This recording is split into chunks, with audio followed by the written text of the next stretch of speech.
بسم اللہ الرحمن الرحیم۔ محترم سامعین، اسلم درویش ٹی وی میں آپ کو خوش آمدید کہتا ہوں۔ ناظرین گرامی، پیش خدمت ہے کہانی ایک عورت پانچ عاشق۔ آئیے پیش کرتے ہیں ایک ایسی کہانی جو آپ کو سوچنے پر مجبور کر دے گی۔ تاجروں کے ایک خاندان کی بیٹی کی شادی ایک ایسے مرد سے ہوئی جو سیر و سیاحت کا بہت شوقین تھا۔ ایک مرتبہ وہ سفر پر روانہ ہوا اور طویل عرصے تک اس کی کوئی خبر نہ آئی۔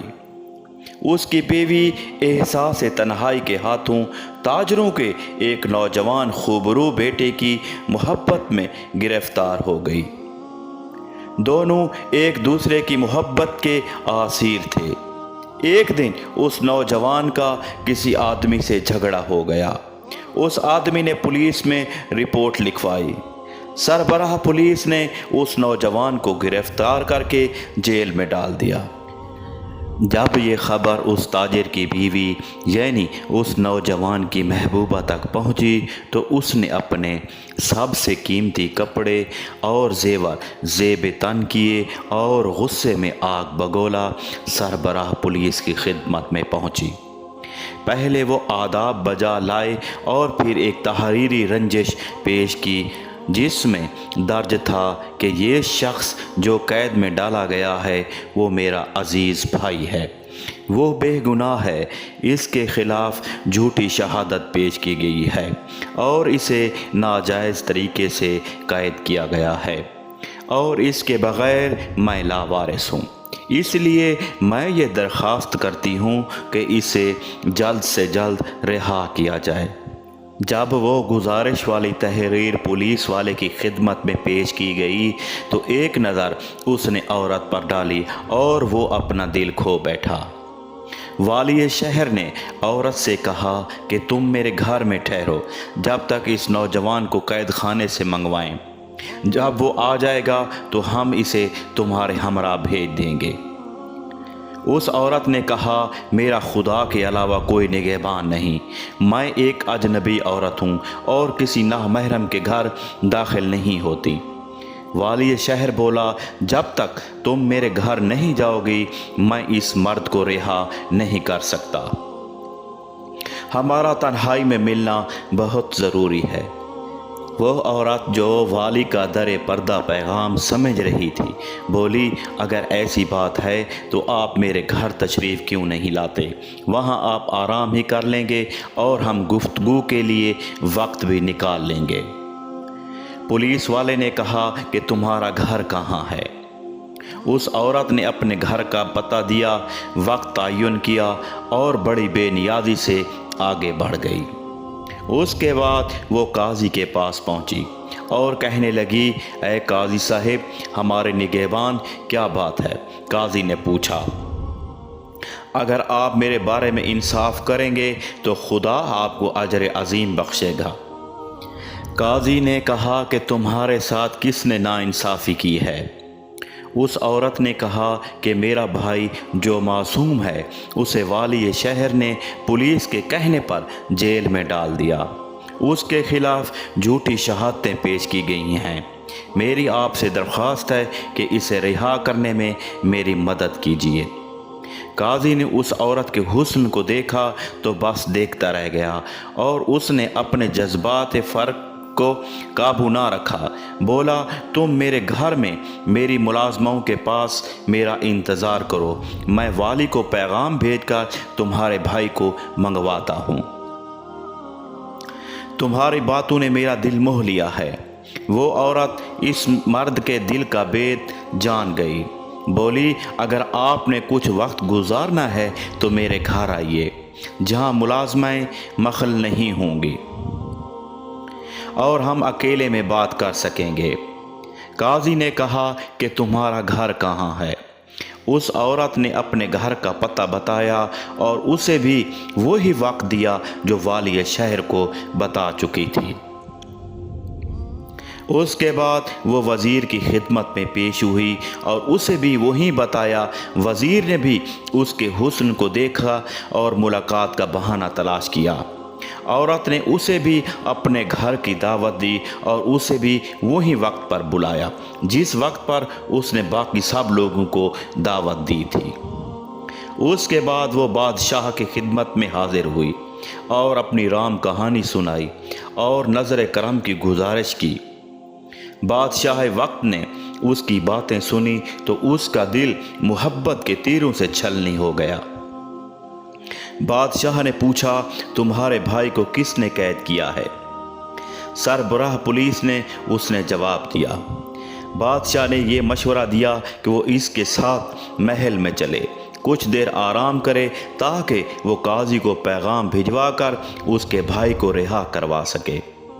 عورت بولی، یہ آپ کی ذرا نوازی ہے کہ آپ مجھے محل میں آنے کی دعوت دی، لیکن یہ مجھ پر اور بھی احسان ہوگا کہ آپ ناچیز کے غریب خانے میں تشریف لائیں۔ مجھے امید ہے آپ میری اس درخواست کو رد نہیں کریں گے۔ بادشاہ نے اس کی دعوت قبول کر لی۔ عورت نے بادشاہ کو اپنے گھر کا پتہ بتایا اور اسے بھی اسی وقت بلایا جس وقت اس نے باقی 3 مردوں کو دعوت دی تھی۔ جب وہ عورت بادشاہ سے باتیں کر کے فارغ ہو گئی تو ایک درخان کے پاس گئی اور اسے ایک ایسی الماری بنانے کی درخواست کی جس کے 4 حصے ہوں، ہر خانہ دوسرے خانے کے اوپر ہو اور علیحدہ سے کھل سکے۔ پھر اس نے ایسی الماری بنانے کی اجرت پوچھی۔ درخان بولا، ویسے تو اس کی مزدوری 4 گنا ہے، لیکن میں تم سے اتنا متاثر ہوا ہوں، اگر تم مجھ پر مہربان ہو جاؤ تو میں تمہیں یہ الماری بطور ہدیہ پیش کر دوں گا۔ عورت نے حامی بھر لی اور بولی، لیکن 4 کی بجائے 5 خانے بنانا، اور اسے خاص اس دن لانے کو کہا جس دن سب مہمانوں نے آنا تھا۔ درخان نے اسے رکنے کو کہا اور تھوڑی ہی دیر میں الماری تیار کر دی۔ عورت اسے لے کر گھر چلی گئی۔ درخان کو بھی اسی دن اسی وقت کی دعوت دی گئی۔ گھر پہنچ کر عورت نے چند کپڑے نکالے اور انہیں مختلف رنگوں میں رنگوا کر سنبھال کر رکھ دیا۔ اس کے بعد اس نے دعوت کے لیے پھولوں، پھلوں اور عطر کا انتظام کرنا شروع کر دیا جس دن ان سب مہمانوں نے آنا تھا۔ اس عورت نے اپنے قیمتی کپڑے زیب تن کیے، عطر لگایا، گھر میں عمدہ قالین بچھائے اور سب مہمانوں کی آمد کا انتظار کرنے لگی۔ اتفاق سے سب سے پہلے قاضی نمودار ہوا اور اس نے اسے بڑے احترام سے خوش آمدید کہا، قدم بوسی کے لیے جھکی اور اسے ہاتھ سے پکڑ کر صوفے پر بٹھا دیا۔ پھر وہ اس کے پہلو میں لیٹ کر اٹکیلیاں کرنے لگی۔ پھر بولی، اب اپنے کپڑے اور پگڑی اتار کر سکون سے بیٹھیے، میں آپ کے لیے کچھ کھانے پینے کا انتظام لاتی ہوں، اور اسے رنگین کپڑے پہننے کو دیے۔ قاضی نے ابھی عورت کے دیے ہوئے رنگین کپڑے پہنے ہی تھے کہ کسی نے دروازے پر دستک دی۔ قاضی نے پوچھا، دروازے پر کون ہے؟ اس عورت نے کہا کہ میرا شوہر ہے۔ قاضی کے ہاتھ پاؤں پھول گئے کہ میں کہاں جاؤں اور کیا کروں۔ اس عورت نے کہا کہ آپ فکر نہ کریں، میں آپ کو اس الماری میں چھپا دیتی ہوں۔ قاضی نے کہا، جو مناسب سمجھو کرو، کیونکہ وہ بہت بوکھلایا ہوا تھا۔ عورت نے اس کا ہاتھ پکڑا اور اسے الماری کے سب سے نچلے خانے میں دھکیلا اور قید کر دیا۔ پھر وہ دروازے تک گئی تو دیکھا والی شہر تھا۔ وہ قدم بوسی کے لیے جھکی اور اسے بڑے پریم سے اندر لے آئی۔ پھر وہ اس کے قریب بیٹھ کر بولی، حضور والا، اسے اپنا ہی گھر سمجھیے اور بڑے سکون سے سارا دن یہاں پر گزاریے۔ میں آپ کی خدمت کے لیے حاضر ہوں۔ میں آپ کو یہ رنگین کپڑے دے دوں تاکہ آپ آرام کر سکیں۔ یہ لباس سونے کے لیے ہے۔ والی شہر کپڑے تبدیل کرنے کے بعد راز و نیاز میں مصروف ہو گیا۔ جب والی نے قربتوں کی لو بڑھانا چاہی تو عورت بولی، اگر آپ میرے بھائی کی رہائی کے احکام مجھے لکھ دیں تو میرے دل کو سکون ہو اور میں آپ کی صحبت سے زیادہ محظوظ ہو سکوں۔ والی نے قلم اٹھایا اور جیل افسر کے نام پیغام لکھا۔ پیغام میں یہ لکھا، جوں ہی یہ پیغام آپ کو پہنچے اس شخص کو رہا کر دیا جائے جس کو یہ لینے آئے ہیں۔ عورت نے وہ رکا سنبھال کر رکھ لیا اور اس کی آغوش میں دوبارہ سمیٹ آئی۔ والی ابھی تشنگیوں کے بارے میں سوچ رہا تھا کہ کسی نے دروازے پر دستک دی۔ والی نے پوچھا کہ دروازے پر کون ہے؟ اس عورت نے کہا کہ میرا شوہر ہے۔ والی گھبرا کر کھڑا ہو گیا تو اس نے کہا کہ اب میں کیا کروں؟ اس عورت نے اسے الماری کے دوسرے خانے میں بند کر دیا اور کہا کہ میں اس سے نپٹ کر لوٹتی ہوں، اور باہر دروازہ کھولنے لگی۔ جب دروازہ کھولا تو باہر وزیر تھا۔ وہ اسے پیار سے اندر لائی اور اس کی تعریفیں کی، اس کے بھی کپڑے بدلوائے، اور ابھی ہم آغوش ہونے ہی والی تھی کہ کسی نے پھر سے دستک دی۔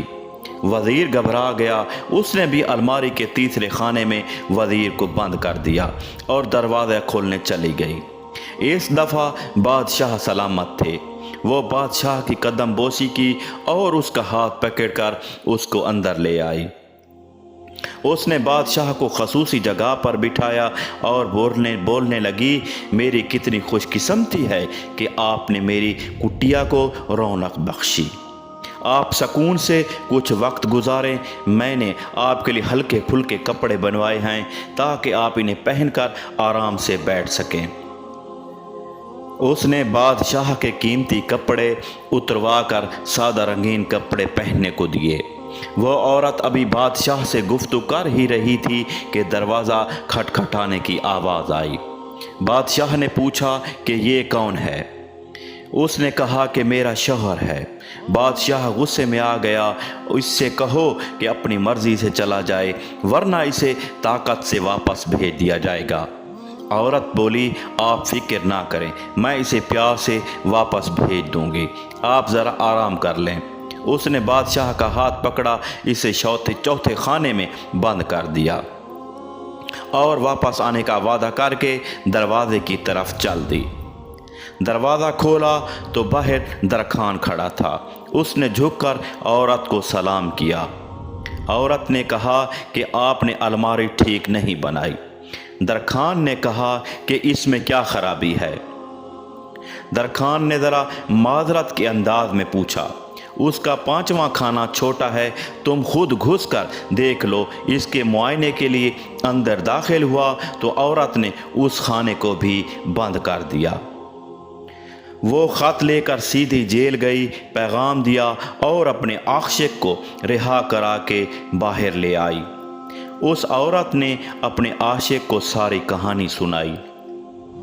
وہ بولا، اب ہمیں کیا کرنا چاہیے؟ وہ بولی، اس واقعے کے بعد ہم اس شہر میں نہیں ٹھہر سکتے۔ چنانچہ اپنا سامان اونٹوں پر لاد کر وہ دوسرے شہر روانہ ہو گئے۔ ادھر وہ 5 مرد جو اس الماری میں بندھے تھے ایک عجیب عذاب سے گزر رہے تھے، نہ کھانے کو کچھ اور نہ پینے کو کچھ، پیشاب کو روکنے کا کرب ان پر الگ۔ آخرکار درخان کا صبر کا پیمانہ لبریز ہو گیا اور اس کا پیشاب خطا ہو گیا۔ اس کے بعد یہ سلسلہ جاری ہو گیا۔ بادشاہ نے وزیر کے سر پر، وزیر نے والی کے سر پر اور والی نے قاضی کے سر پر پیشاب کر دیا۔ قاضی چیخ اٹھا، اس بے غیرتی اور بے حیائی کی حد ہو گئی۔ کیا یہ قید ہی کافی نہیں تھی جو پیشاب سے بھی ذلیل کرنا تھا؟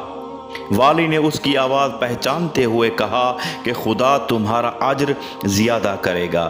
اس کے بعد والی نے شکایت کی تو وزیر بولا، اللہ تمہیں اس کا اجر دے گا۔ جب وزیر نے واویلا مچانا شروع کیا تو بادشاہ نے اس کی آواز پہچان لی، لیکن اپنی عزت کا خیال رکھتے ہوئے خاموش رہا۔